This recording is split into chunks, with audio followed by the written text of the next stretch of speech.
Subscribe करिए हमारे channel target UP TET CTET को और बेल आइकन को दबाइए।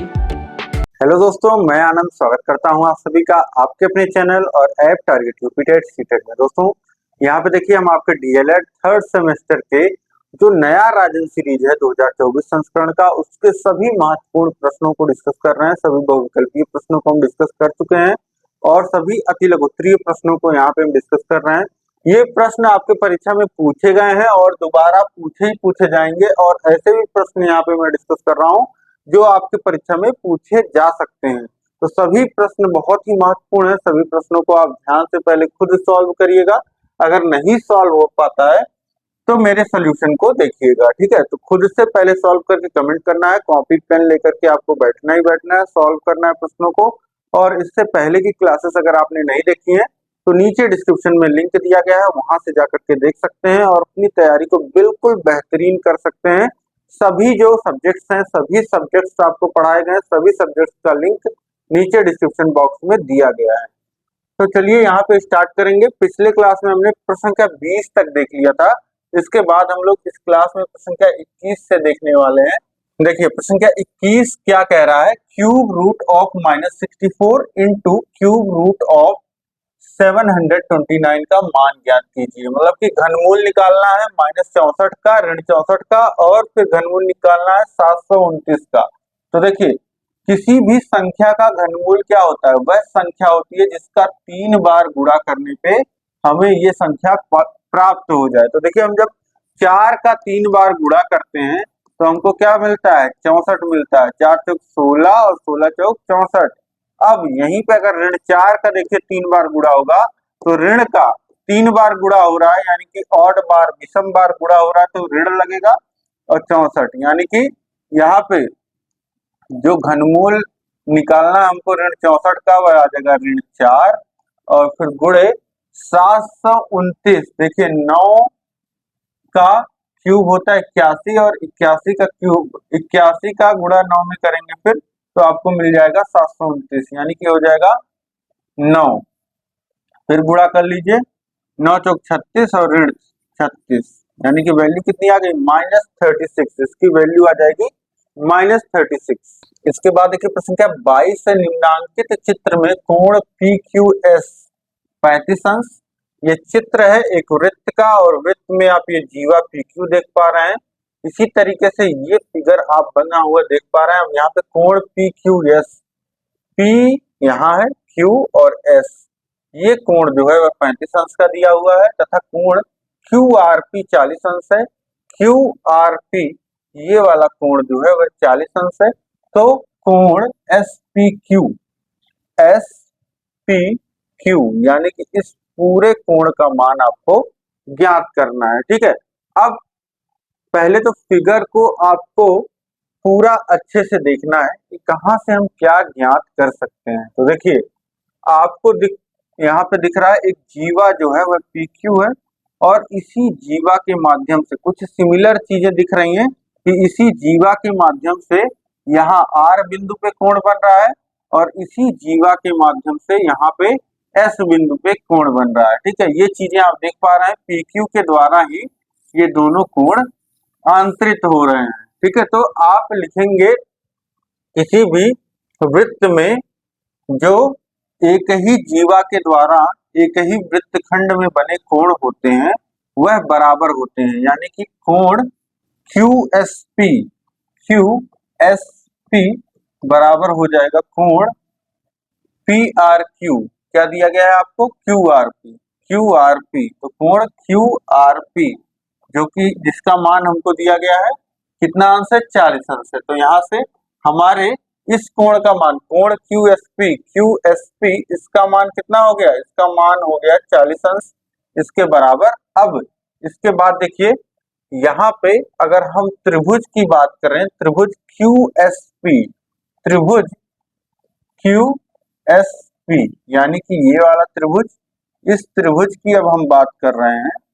ये त्रिभुज, इस त्रिभुज में आप देखेंगे तो त्रिभुज में 3 अंतः कोण होते हैं। एक ये वाला हो गया, एक ये वाला, दोनों पता है, आप तीसरा निकाल लोगे, ठीक है, क्योंकि हमको इसी का मान निकालना है SPQ का। SPQ का, तो यहां से हम लोग लिख देंगे कोण SPQ बराबर, आप लिख दीजिए या इसमें जोड़ करके लिखेंगे कोण PQS धन कोण जो हमने निकाला QSP ये कितना है 180 अंश। ठीक, अब यहां से दो कोणों का मान आपको पता है, QSPQ SPQ हमको निकालना है और PQS जो है वह 35 अंश और ये जो कोण है हमारा यह है 40 अंश। ठीक, ये बराबर 180 अंश हो गया। अब घटा दीजिए, कोण SPQ बराबर हो जाएगा 180 माइनस ये आपका 70 और 5 75 यानी कि 105 अंश। जो वैल्यू आ जाएगी इस कोण की वह 105 अंश आ जाएगा। ठीक है, तो इस तरीके से इसको आप आसानी से निकाल सकते थे। ठीक है, SPQ कोण जो हो जाएगा आपका 105 अंश यहाँ पे मान आ जाएगा। ठीक है, तो उम्मीद है कि आप इन प्रश्नों को देखिए, वृत्त को आप अच्छे से पढ़ेंगे तो आपको वृत्त पे बहुत सारे प्रश्न बनने मिलेंगे। कम से कम 3 से 4 नंबर आप वृत्त से ही उठा सकते हो और बहुत ही अच्छे से वृत्त चैप्टर मैंने आपको पढ़ाया हुआ है, वो आप क्लासेस देख लेंगे तो जिसको भी अभी प्रमेय समझने में दिक्कत होता है वह आसानी से समझ जाएगा। ठीक है, तो उम्मीद है कि आप क्लासेस को जाकर के देखेंगे तो सारी चीजें समझ जाएंगे। इसके बाद हम लोग देखेंगे प्रश्न संख्या 23 है, 3.5 सेंटीमीटर त्रिज्या का एक वृत्त खींचिए, उस वृत्त पर एक बिंदु P लीजिए, बिंदु P से वृत्त की स्पर्श रेखा खींचिए, रचना मत लिखिए। अब 3.5 सेंटीमीटर त्रिज्या का आपको वृत्त खींचना है तो सबसे पहले आप क्या करिए, एक बिंदु ले लीजिए, वो आपका केंद्र हो जाएगा और इसी बिंदु से पटरी पे आप नापेंगे 3.5 सेंटीमीटर की दूरी और इसी 3.5 सेंटीमीटर की दूरी जो आप है प्रकार में लेकर के इस तरीके से जब घुमाएंगे तो ये आपका वृत्त बन जाएगा। ठीक है, तो इस तरीके से रुकिए मैं आपको वृत्त बना करके दिखा देता हूँ। देखिए, आपने बिंदु O ले लिया, O से 3.5 सेंटीमीटर की दूरी पे आपने एक वृत्त बना लिया लंगड़ा प्रकार की सहायता से। अब इसके बाद क्या कह रहा है कि 3.5 सेंटीमीटर त्रिज्या का एक वृत्त खींचिए, उस वृत्त पर एक बिंदु P लीजिए, उस वृत्त पे एक बिंदु मान लेते हैं P हमने यहाँ पे ले लिया। अब P से वृत्त की स्पर्श रेखा खींचिए, रचना मत लिखिए। अब अगर P से आपको स्पर्श रेखा खींचना है तो इस तरीके से केंद्र से P को मिला दीजिए। अब यहाँ पे क्या करना है आपको, P बिंदु पे अगर आपको स्पर्श रेखा खींचना है तो आपको पता है कि जो O से P बिंदु को मिलाया जा रहा है यह त्रिज्या है और जिस भी बिंदु पर हम स्पर्श रेखा खींचते हैं उस बिंदु से अगर त्रिज्या मिल रही है तो वो त्रिज्या जो है वह स्पर्श रेखा के परपेंडिकुलर होती है, यह नियम होता है। तो हम इस लाइन के परपेंडिकुलर जो हमारी लाइन होगी वह एक निश्चित लाइन होगी, एक ही लाइन होगी जो इस रेखा के परपेंडिकुलर होगी और इस बिंदु P से जाएगी। ठीक है, ये बात आपको समझ में आ रही होगी। अब आप समझ रहे होंगे कि इस P बिंदु से जाने वाली और इस लाइन के परपेंडिकुलर अगर हम रेखा खींच देते हैं तो वो हमें स्पर्श रेखा मिल जाएगी। ठीक है, तो ये कैसे करेंगे, ये देखिए यहाँ पे P बिंदु पे प्रकार का नोक रखेंगे और यहाँ पे पेंसिल रखेंगे, इस तरीके से आप घुमाएंगे, एक चाप लगाएंगे तो इस तरीके से ये आपने चाप लगा दिया। फिर यहाँ पे रख के 60 डिग्री पे चाप लगाएंगे, फिर यहाँ पे रख करके प्रकार का एक फिर चाप लगा देंगे। ठीक, ये हो गया 60 अंश पे, 120 अंश पे और उसके बाद एक बार फिर यहाँ से चाप लगाएंगे, एक बार फिर यहाँ से चाप लगाएंगे तो ये कुछ आपको 90 अंश पे ये जो रेखा होगी, ये दोनों चाप जहां एक दूसरे को कट करेंगे ये मिला दीजिएगा और P बिंदु से बढ़ा दीजिएगा। ये इस तरीके से स्पर्श रेखा आपकी बन जाएगी, आप और अच्छे से बना लीजिएगा, यही आपका स्पर्श रेखा इस तरीके से बन जाएगा। ठीक है, रचना आपको लिखना नहीं है, रचना अगर लिखना भी होगा तो जैसे स्टेप में मैंने आपको बताया है वैसे स्टेप में आप लिख दीजिएगा, वही आपकी रचना हो जाएगी। ठीक, अब इसके बाद हम लोग देखेंगे नेक्स्ट क्वेश्चन है हमारा, अगला प्रश्न है हमारा प्रश्न संख्या 24, log 1 base 10 का मान बताइए। log 1/10।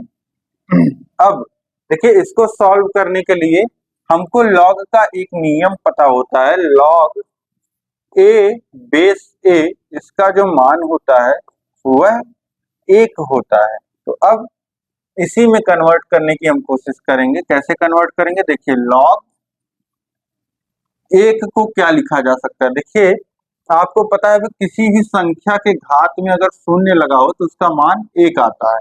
तो यहाँ पे हम क्या कर सकते हैं, यहाँ पे अगर हम चाहें तो 1 को 10 लिख करके और इसके घात में शून्य लगा सकते हैं। ठीक है, 1 को हमने 10 लिख दिया और उसके घात में शून्य लगा दिया तो इसका मान भी क्या आएगा, 1 के बराबर आएगा। और यहाँ बेस में तो 10 है ही। ठीक है, ये 10 तो पहले से है बेस में।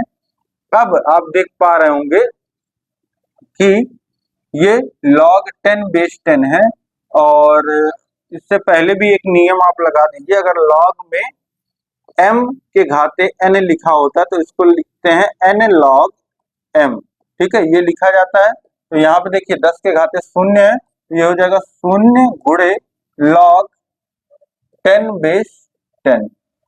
ठीक, तो इसका मान 0 का गुणा होगा किसी भी संख्या में, किसी भी log में, तो उसका मान 0 हो जाता है। ठीक है, वैसे ये 0 गुणे 1 आता है और फिर भी मान जो हो जाता है आपका 0 हो जाता है। ठीक है, तो किसी भी संख्या का चाहे तो आप घात ले सकते हैं, कोई दिक्कत नहीं है। मान जो होगा वह आपका 0 ही आ जाएगा एटलीस्ट, क्योंकि एट लास्ट, क्योंकि यहाँ पे 0 से गुणा हो जाएगा। ठीक है, तो इसका मान जो हो जाएगा वह 0 हो जाएगा।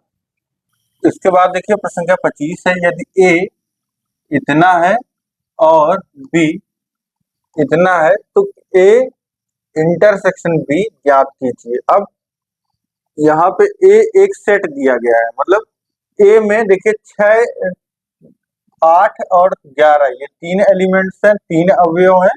और b को देखेंगे तो 5, 11 और 13 ये 3 अवयव हैं। तो a और b को यहाँ पे हम लिख लेते हैं। देखिए 6, 8 और 11 ये हमारा a हो गया, और जो हमारा b है वह है देखिए 5, 11 और 13। अब आपसे जो पूछ रहा है वह पूछ रहा है a intersection b। a intersection b, अब देखिए चिन्ह ऐसे u की तरह बनता है तो मतलब होता है यूनियन, मतलब सभी लोगों को जोड़ दीजिए। जैसे दो ग्रुपों में जो अवयव हैं उनको जोड़ करके नहीं, मतलब एक साथ लिख दीजिए। और इंटरसेक्शन का मतलब उल्टा यू का मतलब होता है कि जो दोनों जगह उपस्थित हो उनको लिख लीजिए। तो यहाँ पे आप देखेंगे तो 6 जो है वह दोनों जगह नहीं है, 8 दोनों जगह नहीं है, 11 जो है वह दोनों जगह है, और इसी तरीके से देखेंगे 5 दोनों जगह नहीं है, 13 दोनों जगह नहीं है। तो केवल 11 जो हो जाएगा वह ए यूनियन इंटरसेक्शन बी हो जाएगा। ठीक है, ए इंटरसेक्शन बी आपसे पूछा है तो ए इंटरसेक्शन बी हो जाएगा। एक अवयव होगा इसका 11। ठीक है, ए इंटरसेक्शन बी का मतलब हो गया कि ऐसा पद जो ए और बी दोनों में आ रहा है, तो ऐसा पद 11 है जो ए बी दोनों में आ रहा है। ऐसे भी आप उल्टा भी देख सकते हैं। ठीक, तो इस तरीके से ये समझ गए आप। इसके बाद देखेंगे अगला प्रश्न है, प्रश्न के 26, समुच्चय ए इतना है, बी इतना है, तो a माइनस बी ज्ञात कीजिए। अब देखिए ये भी अच्छा प्रश्न है। a माइनस बी और b माइनस a समझना आपको बहुत जरूरी है। ठीक है, b को मैं यहाँ पे लिखता हूं, b है हमारा 5, 7 और 3। एक बार समुच्चय जरूर, जो अवयव, जब समुच्चय लिखिए तो अवयवों को जरूर मिला लीजिए। देखिए a में 2, 3, 5 है और b में 5, 7, 3 है। अब यहाँ पे हमको देखना है a माइनस बी। ठीक, जब लिख दिया गया a माइनस बी तो आपके दिमाग में तुरंत क्या आना चाहिए, a में से ऐसे पद को निकाल दीजिए जो b में हो। ठीक, a के ऐसे पद, देखिए a, जब a माइनस बी लिखा गया तो ये जो पहला समुच्चय लिखा है इसके सभी पदों को आप सोचिए, यानी कि a के सभी पद क्या हैं, 2, 3 और 5 हैं। और इसके बाद आपको क्या सोचना है, इसमें से b के पदों को घटा देना है, 5, 7, 3। तो अब देखिए जो पद रहेगा वही तो घटेगा। देखिए 5, अब ये हमारा टोटल, ये हमारे सभी पद हैं और इसमें से b के पद को हमको निकालना है। तो देखिए सबसे पहले हम इन्हीं मतलब बी के सभी पदों को देखेंगे और ए के पदों को उसके बाद देखेंगे कि ये वाला पद इसमें है कि नहीं। अब देखिए जैसे 5 को हम देखें तो 5 ए में है तो ये निकल जाएगा। ठीक, ये मैंने आपको समझाने के लिए लिखा है। ठीक, अब देखिए तो 5 घट जाएगा और क्या घट जाएगा 3। देखिए 7 तो है नहीं ए में और 3 घट जाएगा तो यहाँ पे बचेगा क्या 2 और 3 भी घट गया 5 भी घट गया तो ए में तो केवल 2 बच जाएगा। ठीक है, तो इस तरीके से ये a माइनस बी में केवल 2 बचेगा। ठीक है, तो इस तरीके से आप देखिएगा 2 यहाँ पे a में है तो क्या b में 2 है, नहीं है तो 2 लिखा जाएगा।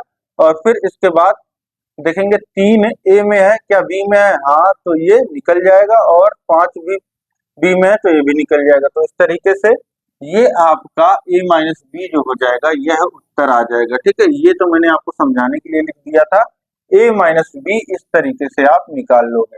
अब यहीं पे अगर आपको b माइनस ए निकालना हो b माइनस ए तो आपको क्या करना है b के सारे पदों को आपको दिमाग में रखना है 5 7 और 3 और इसमें से a के पदों को ये मैं आपको समझाने के लिए लिख रहा हूँ। ठीक है, ताकि आप एक जगह देख करके समझ पाओ 5 7 3 और 2 3 और 5। अब देखिए b के सारे पद हमारे पास हैं और b के वे पद निकल जाएंगे तो a में होंगे। जैसे 5 जो है वह a में है तो 5 निकल गया।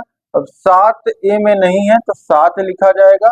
और इसके बाद देखेंगे 3 a में है तो 3 भी निकल जाएगा। 5 और 3 घट जाएगा, बचा क्या 7। यहाँ पे देखिए b माइनस ए की जो वैल्यू आ रही है वह 7 आ रही है और b माइनस ए में जो पद आ रहा है वह 2 आ रहा है। तो इस तरीके से a माइनस बी और b माइनस ए अलग अलग चीजें होती है समुच्चय में, ध्यान रखिएगा। ठीक है, तो इस तरीके से मैंने आपको समझा दिया। अब इसके बाद अगला प्रश्न देखते हैं हम लोग। प्रश्न संख्या 27 है, ब्रैकेट में 12/7 गुणे ऋण 14/27 ब्रैकेट क्लोज माइनस फिर ब्रैकेट माइनस 8/45 इंटू 9/16। अब इसके बाद देखिए इसको सॉल्व करना है। तो देखिए यहाँ पे 2 ब्रैकेट्स में आपको पद दिख रहे हैं और दोनों ब्रैकेट के बीच में माइनस का निशान है, मतलब कि इसमें से ये घट रहा है। और अगर ब्रैकेट के अंदर आप देखें, ब्रैकेट को हम सबसे पहले सॉल्व करते हैं जहां पे ब्रैकेट लगा होता है। तो ब्रैकेट के अंदर गुणा हो रहा है और किसका गुणा हो रहा है, भिन्नों का गुणा हो रहा है। जब भिन्नों का गुणा होता है तो हम क्या कर सकते हैं, अंश और हर को देखेंगे, देख करके काट सकते हैं। ठीक है, अब देखिए जैसे यहाँ पे हर में 7 है और यहाँ पे 14 है, 2 बार में कट जाएगा और इसका ऋण ऋण 2 यहाँ पे बचेगा। ठीक, अब इसी तरीके से आप देखिए 12 जो है वह 3 और 4 से कटता है और 27 जो है आपका वह 3 से कटता है। ठीक, तो इस तरीके से यहाँ पे हम चाहे 27 को भी काट सकते हैं। ये देखिए आपका हो जाएगा 4 बार में कट जाएगा और ये 3 9 27 9 बार में। अब गुणा करके लिखना चाहे तो ऋण 4 का गुणा ऋण 2 में होगा तो ये धन 8 हो जाएगा और बटे में कितना बचा है, ये 9 बचा है। ठीक, ये आपका ब्रैकेट हो गया माइनस। अब यहाँ पे देखिए 8 दूनी 16 तो ये 8 से ऋण 1 बार में समझ लीजिए कट गया और ये 9 25 45। अब ऋण 1 का गुणा यहाँ 1 में हो जाएगा तो इसका मान ऋण 1 आ गया। अब इसके बाद देखिए 5 दूनी 10, फिर इसके बाद ब्रैकेट खोल लीजिए तो ये आ जाएगा 8/9 और ऋण का गुणा, ब्रैकेट जब खुलेगा तो इस माइनस का गुणा यहाँ माइनस में हो जाएगा तो प्लस हो जाएगा और 1/10। ठीक, अब हर समान कर लीजिए जोड़ने के लिए तो देखिए कितना हो जाएगा, हर समान करेंगे तो 90 होगा, 90 हो जाएगा। और इसके बाद इसमें देखिए 10 का गुणा हो जाएगा 80 और इसमें 9 का गुणा हो जाएगा तो ये हो जाएगा 9। ठीक, अब ये 89/90 ये वैल्यू आ जाएगा। ठीक है, एलसीएम लेकर के आप गुणा तो कर ही लोगे। यहाँ देखिए 9 की जगह 90 हुआ तो 10 का गुणा होगा और यहाँ 10 की जगह 90 हुआ तो 9 बार बढ़ गया, यानी कि 9 का ऊपर नीचे गुणा कर दिया हमने तो 9/90 और इसके बाद जोड़ेंगे आप तो 89/90 ये सरलतम रूप आ जाएगा। ठीक, इसके बाद देखिए क्वेश्चन नंबर 28 है 3 के घाते 4 गुणे 3 के घाते 5 गुणे 3 के घाते ऋण 9 गुणे 3 के घाते 2 का मान ज्ञात कीजिए। अब देखिए कहीं पे लिखा हो इस तरीके से a के घाते m गुणे a के घाते n गुणे a के घाते p, तो इसको क्या लिख देंगे हम लोग, इसको हम लोग लिख देंगे a के घाते m धन n धन p। तो इस तरीके से अगर आपका जो आधार समान है और गुणा हो रहा है तो क्या होता है, घातें जुड़ जाती हैं। तो यहाँ पे क्या हो जाएगा, 3 के घाते में यहाँ पे लिख सकते हैं 4 धन 5 धन ऋण 9 धन 2। ठीक, अब देखिए 3 के घाते 4 और धन 5 ये हो जाएगा 9 2 11 और धन और ऋण 9 ये हो जाएगा 3 के घाते 2 और 3 के घाते 2 यानी कि 3 तिया 9, वैल्यू कितनी आ गई 9। तो इस तरीके से इसका जो मान आ जाएगा वह देखिए 4 और 5 ये जुड़ गए और 9 घट गया, तो इस तरीके से ये 1 हो गया और यही बचा, तो आपका 3 के घाते 2 यानी कि 9 मान आ जाएगा यहाँ से। इसके बाद देखिए प्रश्न क्या 29 है 4 बटे x के घाते 2 ऋण y स्क्वायर बटे 9 का गुणनफल कीजिए। गुणनफल या गुणनखंड लिखना चाहिए इनको। तो यहाँ पे देखिए 4 को लिख सकते हैं 2 का स्क्वायर और बटे में है x का स्क्वायर, तो इसको लिख सकते हैं 2 बटे x का होल स्क्वायर। दोनों जगह अंश और हर में स्क्वायर है तो ये पूरे भिन्न के घात के रूप में लिख सकते हैं। इसी तरीके से इसको लिख सकते हैं y स्क्वायर बाई 3 का स्क्वायर यानी कि y बाई 3 का होल स्क्वायर। ठीक, ये हो गया। अब आपने एक सूत्र पढ़ रखा है ए स्क्वायर माइनस बी स्क्वायर का, ये होता है एक ब्रैकेट में a प्लस बी और दूसरे ब्रैकेट में होता है a माइनस बी।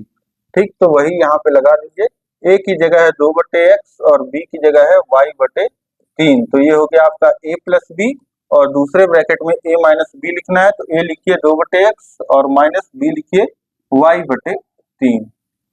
तो इस तरीके से ये आपका उत्तर हो जाएगा। ठीक है, तो उम्मीद है कि यह आप समझ गए। प्रश्न बहुत ही आसान है, तुरंत ही आपको इस फॉर्मूले के रूप में बदल लेना है इसको और फिर उसके बाद इसको खोल देना है। इस तरीके से गुणा के रूप में ये लिख सकते हैं आप। इसके बाद हम लोग देखेंगे अगला प्रश्न है हमारा प्रश्न क्या 30, यदि 8x x 18 समानुपात में है तो x का मान ज्ञात कीजिए। जब 8x x और 18 जो है वह समानुपात में है तो ये कैसे लिखा जाएगा, 8 अनुपाते x समानुपाते x अनुपाते 18 ये हो जाएगा आपका। अगर समानुपात में तो इस तरीके से लिखा जाएगा और समानुपात में है तो एक नियम लगेगा कि जो बाह्य पदों का गुणा है वह अंतः पदों के गुणा के बराबर होगा। यानी कि यहाँ से लिख दें हम x अंतः या मध्य पदों का गुणा x गुणे x बराबर बाह्य पदों के गुणा के हो जाएगा 8 गुणे 18, ये हो जाएगा x स्क्वायर बराबर 144। इसके बाद x बराबर लिखना चाहें तो स्क्वायर रूट, स्क्वायर इधर आएगा तो रूट लग जाएगा, इसको लिख सकते हैं 12 का स्क्वायर और x बराबर कितना हो जाएगा 12। यानी कि यहाँ पे x का जो मान आ जाएगा, अगर x का मान 12 होगा तो ये सभी क्या होंगे समानुपात में होंगे, यानी कि 8 अनुपाते 12 समानुपाते 12। ठीक है, ये आपका उत्तर आ जाएगा समानुपाते 12 अनुपाते 18। इसके बाद देखिए प्रश्न क्या 31 है, कितने समय में 7500 पर 11% वार्षिक दर से साधारण ब्याज 4125 हो जाएगा। साधारण ब्याज सिंपल इंटरेस्ट का फॉर्मूला होता है PRT/100। अब यहाँ से आपको साधारण ब्याज का मान दिया गया है 4125, ये हो जा रहा है साधारण ब्याज, और आपको मूलधन दिया गया है 7500 और गुणे दर दिया गया है 11%, समय आपसे पूछ रहा है और बटे में है आपके 100। अब देखिए शून्य से शून्य कट जाएगा और इसके बाद t बराबर अगर हम लिखना चाहें तो ये हो जाएगा 4125 और t के गुणे में है 75 और 11 यानी कि 4125 के बटे में आ जाएगा 75 और 11। ठीक, अब देखिए 75 25 से कटता है तो 3 बार में कट जाएगा तो इसको काटेंगे अगर, तो एक बार में पहली बार, और उसके बाद बचेगा कितना, 16, 16 बचा तो कितनी बार जाएगा, 6 बार जाएगा, 162, 150, फिर 12, 5 बार जाएगा, 165। अब ये हो गया आपका 165 बटे 3 गुणे 11, 11 से काटिए तो ये कट जाएगा एक बार और 5 बार, 15 बार में, फिर 15 को 3 से काट दीजिए तो 5 बार में कट जाएगा, यानी कि 5 वर्ष। जो आपका पूछा कि कितने समय में 7,500 पर 11% वार्षिक दर के साधारण ब्याज जो हो जाएगा 4,125 हो जाएगा, तो 5 वर्ष में यह जो आपका साधारण ब्याज है वह 4,125 रुपए हो जाएगा। इसके बाद देखिए अगला प्रश्न है, प्रश्न संख्या 32, लॉग 1296 बटे 6 का मान ज्ञात कीजिए। अब देखिए लॉग 1296 बटे 6 जब दे दिया आपको, बटे 6 नहीं बेस 6, लॉग 1296 बेस 6। अब इसका जब मान आपको पूछ रहा है कि मान क्या होगा, तो देखिए कहीं ना कहीं ये जो है वह जब बेस 6 दिया है तो यह 6 के घात के रूप में इसको आप लिखने का प्रयास करिए। क्यों, लॉग ए बेस ए आपको पता है मान 1 होता है, तो ये अगर 6 के बेस में घात में लिखा जा सकता है तो उसको लिखिए, ठीक है। तो यहीं से अगर हम चेक करना चाहें, 6 से ही डायरेक्ट भाग दे दें तो ये हो जाएगा 2, ये हो जाएगा 1 और ये 6, 216, फिर 6 से भाग करेंगे तो ये 3 और 3 और ये 6 36, फिर 6 से भाग करेंगे तो 6, फिर 6 से भाग करेंगे तो 1। तो इस तरीके से ये इसको हम लोग लिख सकते हैं 6 के घाते 4, ठीक। 6 के घाते जब 4 लिख दिया तो लॉग का वही नियम आप याद करिए, लॉग m घाते n जब लिखा होता है बेस ए तो इसको लिख सकते हैं n गुणे लॉग m बेस a। तो वही यहाँ पे हो जाएगा, यहाँ पे लॉग 6 के घाते 4 है और बेस 6 है, तो 4 जो हो जाएगा वह बाहर गुणे के रूप में हो जाएगा, लॉग 6 बेस 6। अब लॉग ए बेस ए का जो मान होता है वह कितना होता है, 1 के बराबर होता है। तो यहाँ से log 6 बेस 6 का मान कितना हो जाएगा, 1 हो जाएगा, यानी कि ये 4 गुणे 1 और इसका मान कितना आ जाएगा 4, ठीक है। तो इसका मान आपको निकालना था, इसका मान जो आ जाएगा वह 4 के बराबर आ जाएगा, ठीक। अब इसके बाद हम लोग देखेंगे अगला प्रश्न, प्रश्न संख्या 33 है, यदि 5 के घाते 3 बराबर 125 हो तो इसका लघुगुणक रूप ज्ञात कीजिए। मतलब इसको लॉग के रूप में लिखना है, तो इसको लॉग के रूप में लिखने के लिए यहाँ जो बेस रहता है वह बेस में लिखा जाता है, और यहाँ बराबर के इधर जो रहता है सबसे पहले यही लिख लीजिए आप। बहुत ज्यादा लॉग जब हम पढ़ते हैं तो सबसे पहले लॉग के अंदर जो चीज रहती है वह पढ़ते हैं, तो बराबर के उधर जो ये एक राशि लिखी हुई है उसको इसमें लिख लीजिए और इसके बाद बराबर का चिन्ह लगा दीजिए, ठीक। अब इसके बाद जो यहाँ बेस में है उसको यहाँ बेस में लिख दीजिए, जो यहाँ घात में है उसको बराबर के उधर लिख दीजिए, यही हो जाएगा आपका लॉगरिथमिक रूप, लघुगुणक रूप, ठीक है। तो इस तरीके से इसका जो लॉगरिथमिक रूप हो जाएगा 5 के घाते 3 बराबर 125, ये हो जाएगा लॉग 125 बेस 5 बराबर 3। अब इसके बाद देखेंगे हम लोग प्रश्न संख्या 34 है, यदि समुच्चय ए इतना है और बी इतना है तो समुच्चय ए यूनियन बी और समुच्चय ए इंटरसेक्शन बी यहाँ पे निकालना है। देखिए ए यूनियन बी जब हम करेंगे तो ए में क्या है, 8 है, 12 है, 15 है और 16 है, ये आप ऐसे ही लिख लीजिए। अब इसके बाद आपको क्या लिखना है, आपको बी के पदों को लिखना है। तो देखिए क्या बी के पद 8 पहले आया है यहाँ पे, तो पहले आया है तो 8 को नहीं लिखेंगे, 15 पहले आया है नहीं लिखेंगे, 17 पहले आया है नहीं आया तो 17 को लिख लीजिए, और 20 पहले आया है नहीं आया है तो 20 को लिख लीजिए। अब ए यूनियन बी में क्या हुआ, ए यूनियन बी में जो, अब समझ लीजिए कि 4 लोग इस ग्रुप में है, 4 लोग इस ग्रुप में है, ये आप समझिए कि 15 ये कोई एक पर्सन है, 12 कोई एक पर्सन है, 8 कोई एक पर्सन है, 16 कोई एक पर्सन है, ठीक है। तो ये एक ही पर्सन तो होंगे, मान लेते हैं कि दो अलग अलग ग्रुप हैं जिसमें ये जुड़े हुए हैं, ठीक है। जैसे मान लेते हैं आपके कॉलेज का व्हाट्सएप ग्रुप है और फैमिली का एक ग्रुप है, तो इसको ए को मान लीजिए आपके यह कॉलेज का ग्रुप है और बी को मान लीजिए कि ये आपके फैमिली का व्हाट्सएप ग्रुप है, ठीक। तो अब आप मान लेते हैं इंसान तो आप एक ही हो, भले आप दो ग्रुपों में जुड़े हुए हो व्हाट्सएप के, ठीक।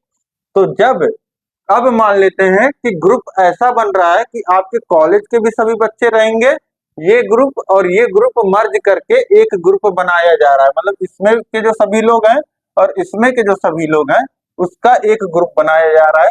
तो आप किसी ग्रुप में दो बार थोड़ी ना जुड़ेंगे, एक ही बार से जुड़ेंगे, तो इसलिए जब नया ग्रुप बनेगा तो उसमें एक ही बार लिखा जाएगा, ठीक है। तो ए यूनियन बी का मतलब ये होता है, और ए इंटरसेक्शन बी मतलब ऐसे लोगों का ग्रुप जो दोनों ग्रुपों में जुड़े हैं, दोनों ग्रुपों में जुड़े हैं। तो मान लेते हैं कि आपका कोई भाई भी है जो आपके साथ कॉलेज में पढ़ता है, जो इस ग्रुप में भी कॉलेज में जुड़ा होगा और इस ग्रुप में भी आपके साथ, ठीक है। तो वो दोनों लोग इसमें लिखे जाएंगे ए इंटरसेक्शन बी में। तो ऐसा कौन कौन है देख लीजिए, यहाँ पे देखिए 8 ए में आ रहा है, तो 8 क्या बी में भी आ रहा है? हाँ, बी में भी आ रहा है, तो ए इंटरसेक्शन बी में 8 लिखा जाएगा। इसी तरीके से 12 को देखिए, तो 12 जो है इसमें नहीं आ रहा, तो 12 नहीं लिखा जाएगा। 15 को देखिए तो 15 आ रहा है, तो 15 को लिख दीजिए। इसी तरीके से 16 को देखिए, 16 नहीं आ रहा है, ठीक। अब यहाँ पे 17 और 20 बचे हैं, यहाँ पे नहीं आ रहे हैं, तो इस तरीके से ये आपका ए इंटरसेक्शन बी हो गया, ठीक है। तो यही दोनों आपको निकालना था। उम्मीद है कि बहुत अच्छे से आपको ये समझ में आ गया होगा। इसके आगे हम लोग अब नेक्स्ट क्वेश्चन देखेंगे। अब इसके बाद देखिए अगला प्रश्न जो है, प्रश्न संख्या 35 है। 8 मीटर लंबी 3.5 मीटर ऊंची 20 सेंटीमीटर मोटी दीवार का आयतन ज्ञात कीजिए। अब आपको पता है कि एक आयत जो होता है उसका हम लोग क्षेत्रफल निकालते हैं। अब एक दीवार की बात हो गई, तो दीवार में क्या होता है, मोटाई होती है। यहाँ पे तीनों चीजें आपको दी गई हैं, लंबाई, ऊंचाई और यहाँ पे मोटाई, इसको समझिए, ठीक है, ये मोटाई है। तो अब इसका आयतन निकालना है। अब आयतन निकालने के लिए क्या कर सकते हैं, घन का आयतन जैसे हम लोग निकालते हैं, लंबाई गुणे चौड़ाई गुणे ऊंचाई, वैसे ही निकलेगा ये आयतन। क्योंकि ये जो दीवार होगी वह आपकी घन के आकार की होगी, जैसे आपका कमरा घनाकार होगा वैसे आपका दीवार भी होगा। तो अब सबसे पहले हम क्या कर लेंगे, जो लंबाई है, लंबाई हमारी 8 मीटर है और जो हमारी ऊंचाई है, जो ऊंचाई है वह कितना है, वह है 3.5 मीटर। और जो दीवार की मोटाई है वह कितना है, मोटाई है 20 सेंटीमीटर। ये देखिए सेंटीमीटर में दिया गया है, तो इसको भी मीटर में कन्वर्ट करने के लिए 100 से भाग दे देंगे। तो ये कितना हो जाएगा, शून्य से शून्य कटा, फिर तो ये हो जाएगा 0.2 मीटर। 0.2 मीटर आ गया। अब आयतन निकालेंगे, ठीक है। दीवार का आयतन हो जाएगा लंबाई गुणे चौड़ाई गुणे ऊंचाई, ठीक। ये हो जाएगा लंबाई कितना है 8 मीटर गुणे चौड़ाई कितना है आपका, या मोटाई जिसे कह लेंगे, तो 0.2 मीटर है। 0.2 फिर गुणे ऊंचाई 3.5 है, ठीक। अब इसके बाद देखिए गुणा कर लीजिए, तो गुणा करेंगे, देखिए 60 का इसमें करेंगे तो ये हो जाएगा 8 त्रिक 24 और 8 का आधा और जोड़ लीजिए तो 28। 28 गुणे 0.2। अब इसमें गुणा कर लीजिए 0.2 से, तो ये कितना हो जाएगा, ये आपका हो जाएगा 28 दूनी 56 और दशमलव एक स्थान पे लग जाएगा, यानी कि 5.6। और ये आयतन है तो मीटर क्यूब में आएगा, ठीक है। तो दीवार का जो आयतन हो जाएगा 5.6 मीटर क्यूब आ जाएगा। इसके बाद देखिए प्रश्न संख्या 36 है। यदि किसी वृत्त में उसके लघु चाप का अंश माप 70 अंश है, तो उसके दीर्घ चाप का अंश माप क्या होगा, ठीक। अब कोई वृत्त है इस तरीके से, देखिए, ठीक है, वृत्त केंद्र लेकर के इस तरीके से बना लीजिए, ठीक है। अब यहाँ पे बोल रहा है कि लघु चाप, यानी कि इस तरीके से ये एक चाप समझ लीजिए ये हो गया, इसका मान आपको दे दिया 70 अंश, तो दीर्घ चाप यही आपका लघु चाप हो गया। लघु चाप मतलब ये चाप होता है आपका, इसका मान जो है वह 70 अंश दिया गया है। तो दीर्घ चाप का अंश माप आपसे पूछ रहा है। अब एक बिंदु पे 360 अंश का कोण बनता है और जो आपका लघु चाप है वह 70 अंश का है, तो घटाएंगे तो कितना बचेगा 290 अंश, यानी कि इसका जो अंश माप हो जाएगा दीर्घ चाप का वह 290 अंश हो जाएगा। ठीक है, ये समझ में आ गया होगा आपको। इसके बाद हम लोग देखेंगे, इसके बाद हमारा है प्रश्न संख्या 37, 14 minus 5x minus x square का गुणनखंड ज्ञात कीजिए। तो इसको बड़ी घात को हम पहले लिख लेते हैं, तो ये हो जाएगा minus x square minus 5x धन 14। ठीक, तो अब इसका गुणनखंड करने के लिए जो हमारी स्टैंडर्ड इक्वेशन होती है उससे हम कंपेयर करते हैं। देखिए A X square plus B X plus C, इससे हम लोग कंपेयर करते हैं। तो यहाँ पे देखेंगे एक्स स्क्वायर का गुणांक कितना है -1 है, और बी का गुणांक कितना है -5 है, और सी का गुणांक कितना है, सी का गुणांक 14 है।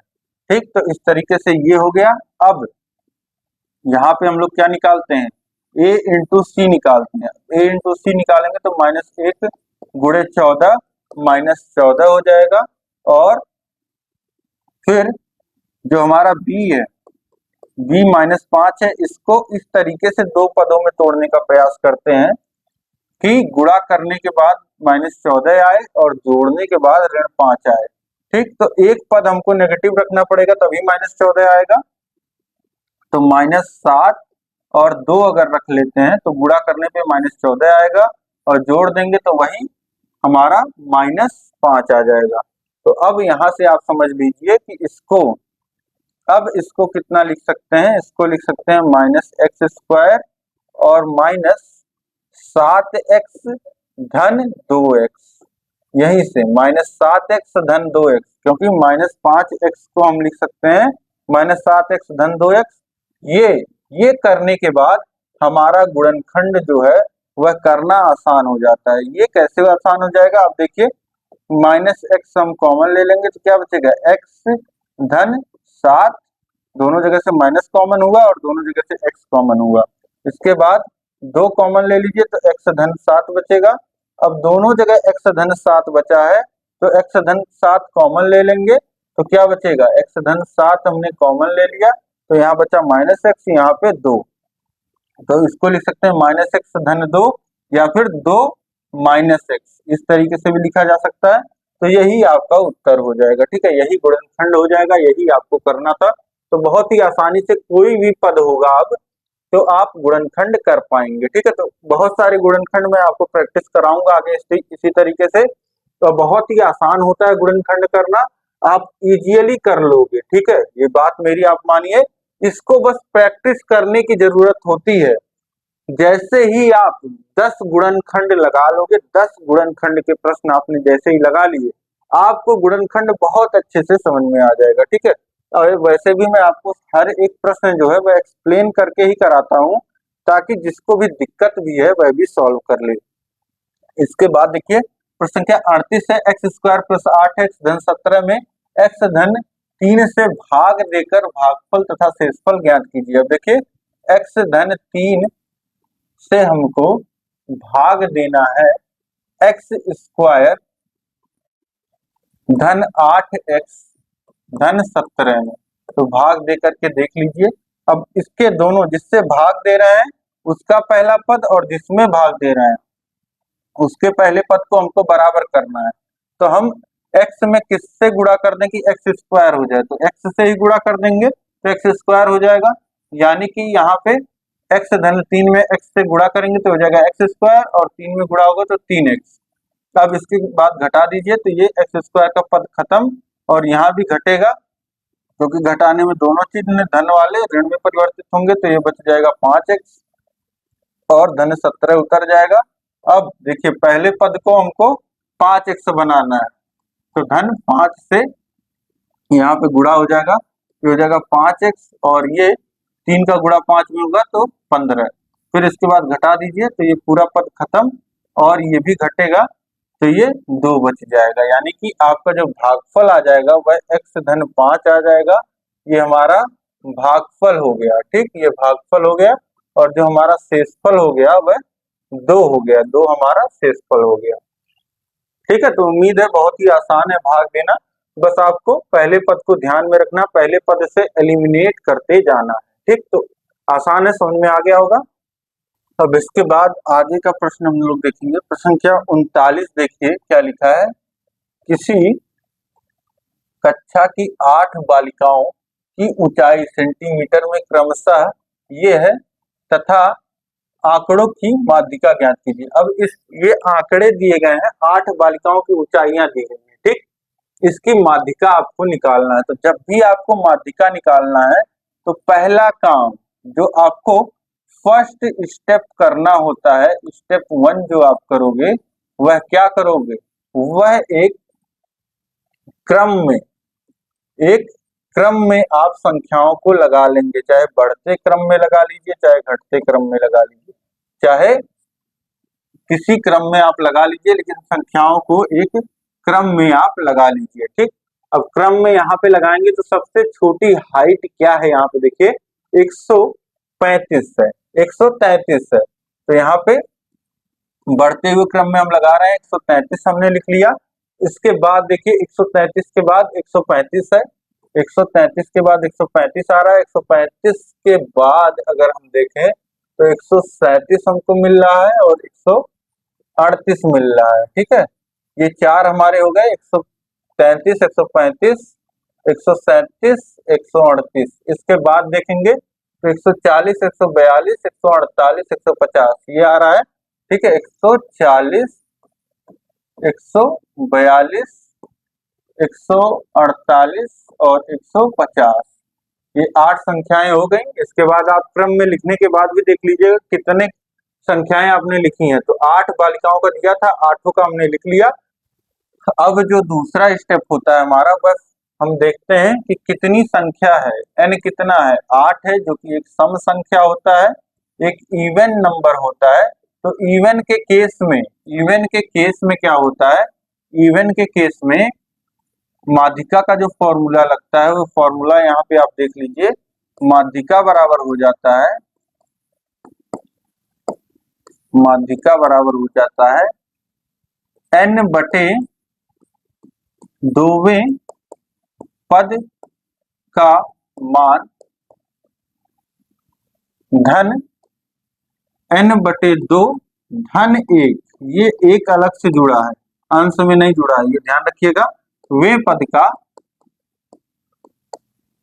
का मान और पूरे के बटे, इन दोनों के योग के बटे 2। ठीक, अब इसका वैल्यू रखिए, n का वैल्यू है 8, 8 बटे 2 यानी कि 4, यानी कि 4वें पद का मान, 4वें पद का मान धन n बटे 2 यानी कि 4 धन 1, 4 धन 1 5 यानी कि 5वें पद का मान ये हो गया, और बटे 2, दोनों के बटे 2 है। ठीक है, पूरे के बटे 2 है। अब 4वें पद, चौथा पद कौन सा होगा, यहाँ पे आप देखिए 1 2 3 4, यही करके आएंगे आप, गलती ये नहीं करना है, चौथा पद ये आपका नहीं होगा, 1 2 3 4 जो आपने क्रम से लगाया है वही आपका चौथा पद, वही में उसी में गिनती करना है, ये चौथा पद हो जाएगा, चौथे के बाद ये 5वां पद हो जाएगा, यानी 138 धन 140 और बटे 2, ये आप करोगे तो आपको उत्तर मिल जाएगा 139। ये आपका, अब आपका इन दोनों का जो मीन हो गया 139, वही आपकी माध्यिका हो गई। ठीक है, अब यहाँ पे 8 पद थे तो 3 पद इधर छोड़ दीजिए, 3 पद इधर छोड़ दीजिए, ये दोनों के बीच के जो पद हैं इनका आपने एवरेज ले लिया 139। तो अगर आपको यही प्रश्न मिलता है किसमें, बहुविकल्पी में, तो आपको क्या करना है, आपको क्या करना है, सबसे पहले क्रम से लगा लीजिए, क्रम से लगाया आपने तो बीच के 2 पदों को देखिएगा, उनका योग लेकर के आधा कर दीजिएगा, वही आपका माध्यिका हो जाएगा, वही ऑप्शन सही लगा दीजिएगा। ठीक है, बस ध्यान रखिएगा कि बराबर बराबर पद दोनों ओर छोड़ करके आपको बीच वाले पद देखने हैं। ठीक है, तो ये आसान तरीका है, अगर ये सम संख्याएं दी रहेंगी और विषम संख्याएं दी रहेंगी तो क्रम से आप लगाएंगे तो बीच में आपको एक संख्या अपने आप उभरी हुई दिखेगी कि 4 संख्या इधर छोड़ दिया, 4 संख्या एक बीच में, अगर 9 संख्याएं दी हैं तो एक में एक संख्या जो है वह बीच में नजर आएगी, वही आपकी माध्यिका हो जाएगी। तो उम्मीद है कि बहुत ही अच्छे ढंग से आपको ये समझ में आ गया होगा प्रश्न। इसके बाद हम लोग देखते हैं, इसके बाद जो हमारा अगला प्रश्न है वह क्या कह रहा है, प्रश्न क्या 40। ये देखिए क्या पूछ रहा है, वाहक चेक किसे कहते हैं, 2019 में पूछा है। तो आपने बैंकिंग में बहुत सारे प्रकार के चेक पढ़े, यहाँ पे वाहक चेक क्या होता है, यह चेक जिसमें किसी व्यक्ति का नाम होता है वह स्वयं अथवा किसी वाहक द्वारा लिखी धनराशि को बैंक से प्राप्त कर सकता है। चेक पर खातेदार का हस्ताक्षर आवश्यक है। अब ये जो चेक होता है वाहक चेक, इसका मतलब क्या हो गया, इसका मतलब हो गया ऐसा चेक जो किसी नाम पे दिया गया हो और इसको जिसके नाम पे दिया गया है चाहे वह ले सकता है इससे धनराशि या फिर किसी और को भेज करके चेक प्राप्त कर सकता है। ठीक है, चेक की धनराशि प्राप्त कर सकता है। और आजकल बैंक वाले सुरक्षा के नाते क्या करते हैं कि चेक पे जो खातेदार का हस्ताक्षर कराते हैं, 1 से 2 हस्ताक्षर कराते हैं और जिसको ये चेक मिलना है उसका नाम और अकाउंट नंबर दोनों लिखवाते हैं, मोबाइल नंबर भी लिखवाते हैं। ठीक है, तो सबका अलग अलग। अब वाहक चेक आप समझ गए, ये आपको समझना था। इसके बाद हम लोग देखेंगे अगला प्रश्न, हमारा प्रश्न संख्या 41। एक समकोण त्रिभुज के समकोण बनाने वाली भुजा 4 सेमी और 6 सेमी है, त्रिभुज का क्षेत्रफल ज्ञात कीजिए। अब समकोण त्रिभुज दिया गया है, समकोण त्रिभुज में जो समकोण बनाने वाली भुजा है वह कितनी है, वह 4 सेंटीमीटर और 6 सेंटीमीटर, यह आपको दे दिया गया है माप, यानी कि आधार और ऊंचाई आपको दे दिया गया है। ठीक है, आधार आपका हो गया 6 और ऊंचाई जो आपका हो गया वह ऊंचाई जो हो गया आपका वह 4 सेंटीमीटर हो गया। ठीक, तो कुछ भी आप रख सकते हैं, चाहे ऊंचाई 6 रख लीजिए आप या फिर आधार आप 4 रख लीजिए, इस तरीके से कुछ भी रख सकते हैं। अब यहाँ पे आपसे क्षेत्रफल पूछ रहा है, तो जो त्रिभुज का समकोण त्रिभुज का जो क्षेत्रफल हो जाएगा उसका जो फॉर्मूला होता है वह होता है 1/2 आधार गुणे ऊंचाई, यही होता है। अब यहाँ पे वैल्यूज पुट कर लीजिए, 1/2 और गुणे आधार है 6 और ऊंचाई है 4। अब देखिए चाहे 4 गुणे 6 होता चाहे 6 गुणे 4 होता, बात एक ही होता। तो ये हो जाएगा आपका 3 और 3 चौक 12, 12 सेंटीमीटर स्क्वायर या वर्ग सेंटीमीटर आप लिख सकते हैं। तो इस तरीके से ये आपका आ गया त्रिभुज का क्षेत्रफल। ठीक, ये भी प्रश्न आपकी परीक्षा में पूछा हुआ है, बहुत ही आसानी से सभी प्रश्नों को यहाँ पे मैंने करा दिया। संख्या 41 तक उम्मीद है सभी प्रश्न आपको समझ में आए होंगे। और यह क्लास आपको पसंद आई है तो इस क्लास को लाइक कर दीजिए। सभी प्रश्न आपको समझ में आए हैं तो यस कमेंट कर दीजिए। जो भी आपके डाउट्स अगर रह गए हैं तो आप कमेंट करके बताइए, जो भी आपको सवाल और सुझाव है वह मुझे कमेंट करके बताइए। और साथ ही साथ आपको यह क्लास कैसी लगी, फीडबैक आप अपना जरूर दीजिएगा कि कैसी लगी क्लास आज की। और इस क्लास को देखिए शेयर करना है अधिक से कम 5 मित्रों में आप शेयर करिए, तो आप समझिए कि जो मेरी मेहनत है वह सफल होगी और यह क्लास जो है वह और लोगों तक पहुंचेगी। तो सभी मित्रों में और सभी जितने व्हाट्सएप ग्रुप हैं, टेलीग्राम ग्रुप हैं, वहां पे इन क्लासेस को शेयर करिए, बहुत ही महत्वपूर्ण आपके लिए है यह परीक्षा के समय में। अब चैनल को सब्सक्राइब अगर नहीं किया तो सब्सक्राइब कर लीजिए। अब ये बताने की जरूरत नहीं है, आप लोग दुनिया भर के चैनल सब्सक्राइब करके रखते हैं, लेकिन ये आपके लिए बहुत ही महत्वपूर्ण चैनल है हमारा। और सभी देखिए नीचे डिस्क्रिप्शन में लिंक दिया गया है आपको सभी सब्जेक्ट्स का और हमारे ऐप का। ये जो हम पढ़ा रहे हैं इसका चैप्टर वाइज जो नोट्स जो हमने क्लासेस लिया है, टेस्ट सीरीज और जो राजन पवन सीरीज है आपका, इसका सभी सब्जेक्ट का पूरा पीडीएफ एक कोर्स में आपको मिलने वाला है। नीचे डिस्क्रिप्शन में ऐप का लिंक है, वहां डाउनलोड करिए, वहां पे सब कुछ आपको मिलेगा। ठीक है, तो उम्मीद है कि आपको सारी जानकारी समझ में आ गई होगी। अब हम लोग मिलेंगे नेक्स्ट क्लास में। जय हिंद, जय भारत।